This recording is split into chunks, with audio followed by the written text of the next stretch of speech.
Hello there, wait a second. Hi, how are you? Today we are reviewing this huge thing. It's the Brewista Cold Pro 2. First, let's briefly talk about the company, Brewista. Brewista is a Wyoming-based company that produces specialty coffee equipment, scales, kettles, brewers, etc. Most of their products are unique to them. Their variable temperature kettle, their smart scale, their hourglass brewer, this cold brewing container, and then some of it is cheap stuff that's obviously been rebranded. Brewista is a pretty well-known name in specialty coffee. They sponsor various events, particularly latte art throwdowns. I have poured at numerous latte art throwdowns where barista products have been in the winnings. Many specialty coffee companies use this as a form of PR. I've heard that their customer service is pretty good. I know that some of their kettles and scales can kind of slip through QC and end up malfunctioning. They're good at doing returns and exchanges of those, so that's good. Second, let's talk about this product and test it out. What does it do? It makes cold brew. A lot of cold brew. It makes a lot of cold brew. It is composed of this external container, this lid, this brewing container, this 4-piece spout, and this threaded insert in which you place a 5-micron filter.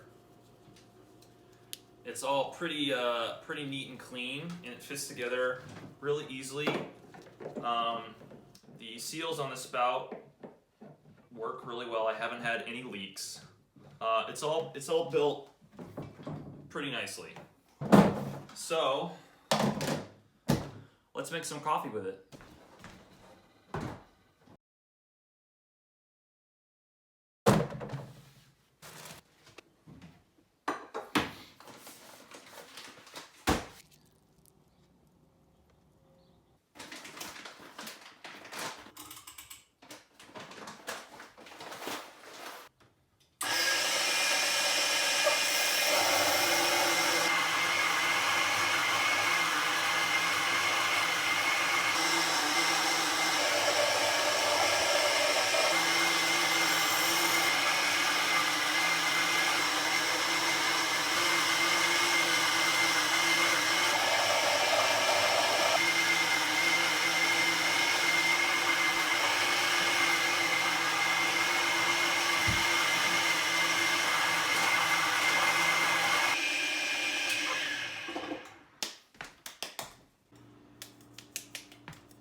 This product, because of its sheer size, it's definitely for cafe use. And this is for cafes that are selling at least several gallons of cold brew every single week. That's not an issue so much in the summer, but in the winter it could be. The way this thing is designed, when you use it to brew, you'll need to brew a lot at one time. This could also be for prosumers and enthusiasts with a lot of friends to give coffee away to, which I don't have.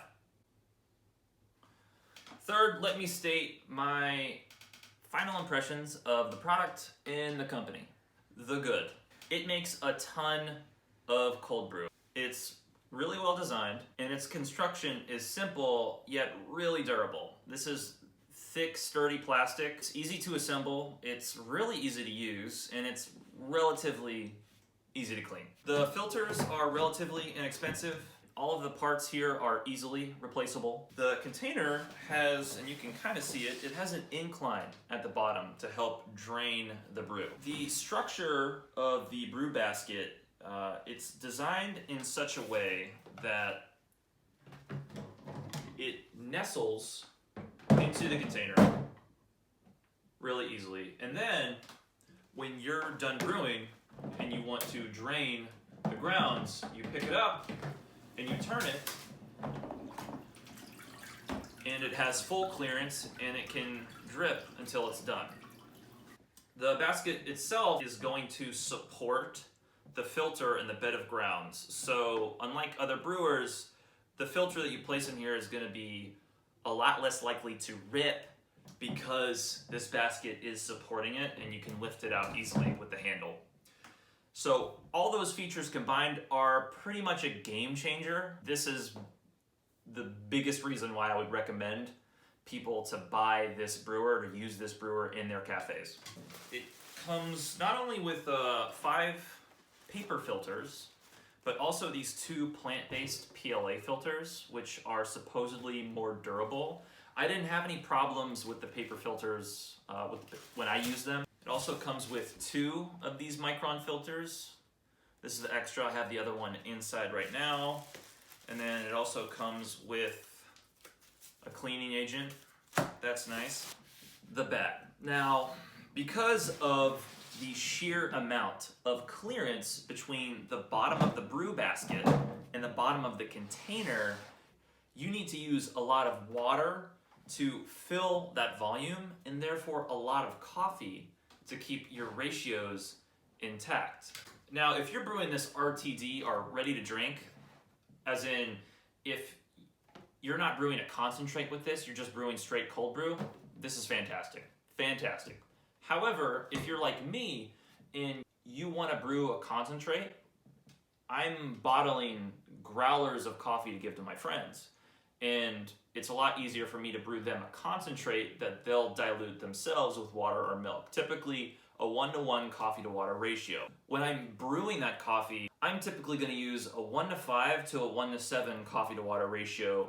However, with this, that's not quite doable. I used a 5-pound bag of coffee with this. In order to get the surface of the water to come up high enough to meet the top of the bed of grounds, I had to move up to a 1-to-9 ratio. And if I wanted it completely submerged, I would have had to use a 1-to-10 or a 1-to-11 ratio. What that means is it's really hard to end up with a concentrate that's strong enough to keep that 1-to-1 coffee to water ratio drinking it. Now, one solution, you might think, is to just let the coffee brew for longer, but then you'd risk over extraction. In my test, I used a lighter roast coffee. The resulting product was good. I liked it. My friends liked it. I just have a lot of cold brew now. I have a lot of cold brew. If you're watching this, I still have some. Now, when you think about it, this really isn't a problem because Brewista sells a smaller version of this, the Cold Pro 4. So there you go. My next critique is that the paper filters do let through some coffee solids. And this ends up as a kind of silt at the bottom of the brew. When you start to bottle the coffee, the 5-micron filter at the bottom will start to pull some of that silt into it. And so as you're draining the chamber, more and more silt starts to build up in the filter, and the flow, it gets slower and slower.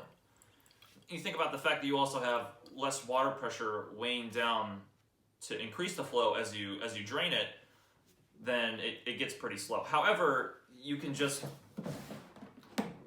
set the spout in a locking position and just make sure everything is stationary, and you can walk away and do something else. Now, Brewista has built in this kind of reservoir down here to kind of collect some of that silt. At least I think that's what that was designed for. But it only does so good of a job. that's okay. I think my recommendation would be to buy what's called a coffee sock on Amazon, and then basically wrap this brew basket in the coffee sock, then lower it in, and then add your paper PLA filter. And that way you have an extra layer of filtration that's going to reduce the silt, hopefully. Since this thing is absolutely gigantic, it's hard to clean without proper equipment. Okay, that concludes today's review of this, the Brewista Cold Pro 2. In the comment section below, please let me know your thoughts. Do you have one of these? Do you want one of these? Do you have something else? Do you have a toddy? Do you wonder if you need one of these? Do you have questions I didn't explain in the video? Let me know.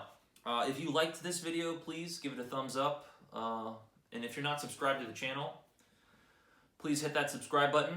Your support is genuinely appreciated. It helps us grow and cultivate better content to give to you, the viewers.